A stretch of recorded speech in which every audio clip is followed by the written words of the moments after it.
Assalamu alaikum. My name is Emilia. I'm from South Africa. I moved to the United States in 2007.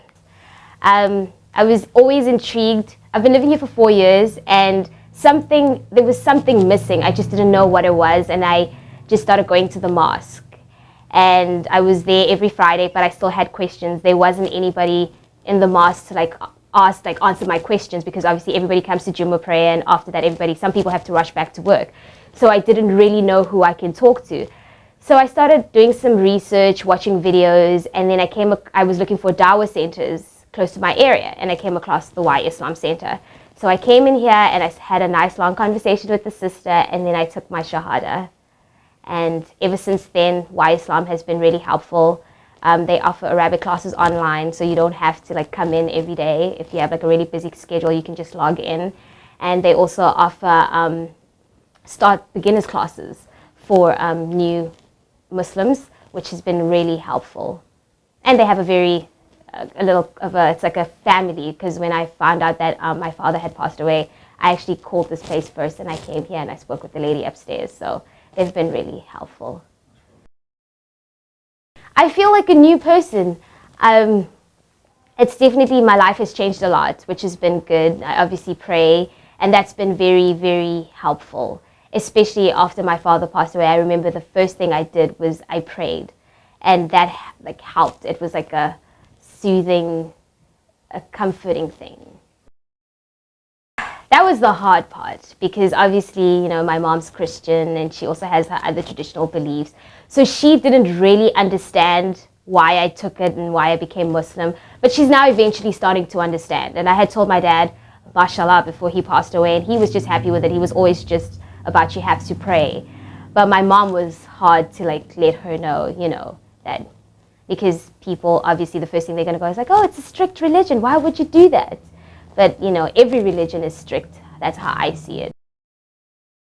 I think the challenges that I faced after taking Shahada was, I was always a little bit, how can I say, not confident when I'm saying the Surah Al-Fatiha, when you're doing the Salah and you're praying, because you're oh my goodness, am I saying these words correctly? And then am I getting distracted? I hope it's, correct. So those are the problems, pronouncing the words correctly and making sure everything is the right way is one of the problems that I've faced.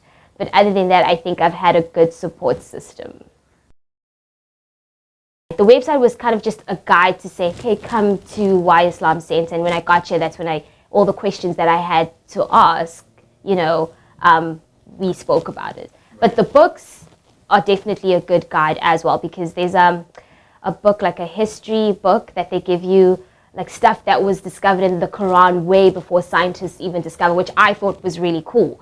So that stuff is also very helpful.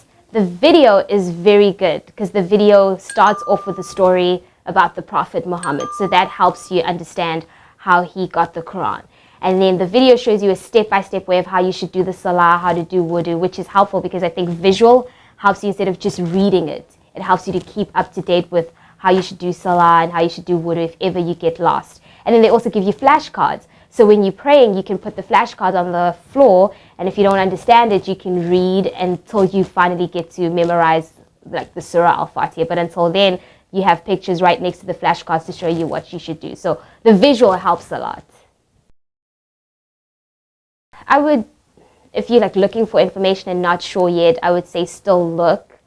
But also it's for me personally, how I felt is if you're sure about something and that's the path you want to follow, I think you should take your Shahada and then follow the steps of being with people that are going to help you and guide you through it and stuff. Because if you are not, if you constantly just looking, you'll never fully understand. That's how I feel about it. That's I've always, because I come from a country, South Africa, where we've had Muslims, and you catch a train or a taxi with someone that's wearing a hijab and it's not a problem. But here in the United States, people stay. Even when I come back from Jummah, people look at me and you're I'm not oppressed. I'm not oppressed. I'm wearing this because I want to wear it. After taking my Shahada, though, then I noticed that, oh my goodness, a lot more things are happening that is not, that is not right, that I feel is not right. I think everybody has the right to practice their religion. But I mean, in America, I feel for some reason they don't give us Muslims enough freedom to practice our religion. It's like you always have, you like just constantly, oh my God, am I going to get stopped at the airport? Am I going to get stopped at this place? So it just makes you feel a little bit like worried.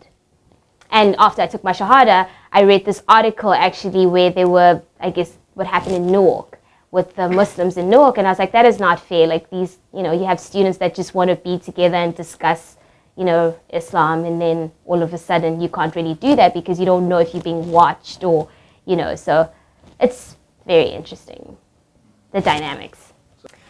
My response is that I think people have misinterpreted Islam, because the more I study about it, it's the more I see that it actually is a peaceful religion. But people have misinterpreted what it really is about. People just are assuming without really knowing about the actual religion.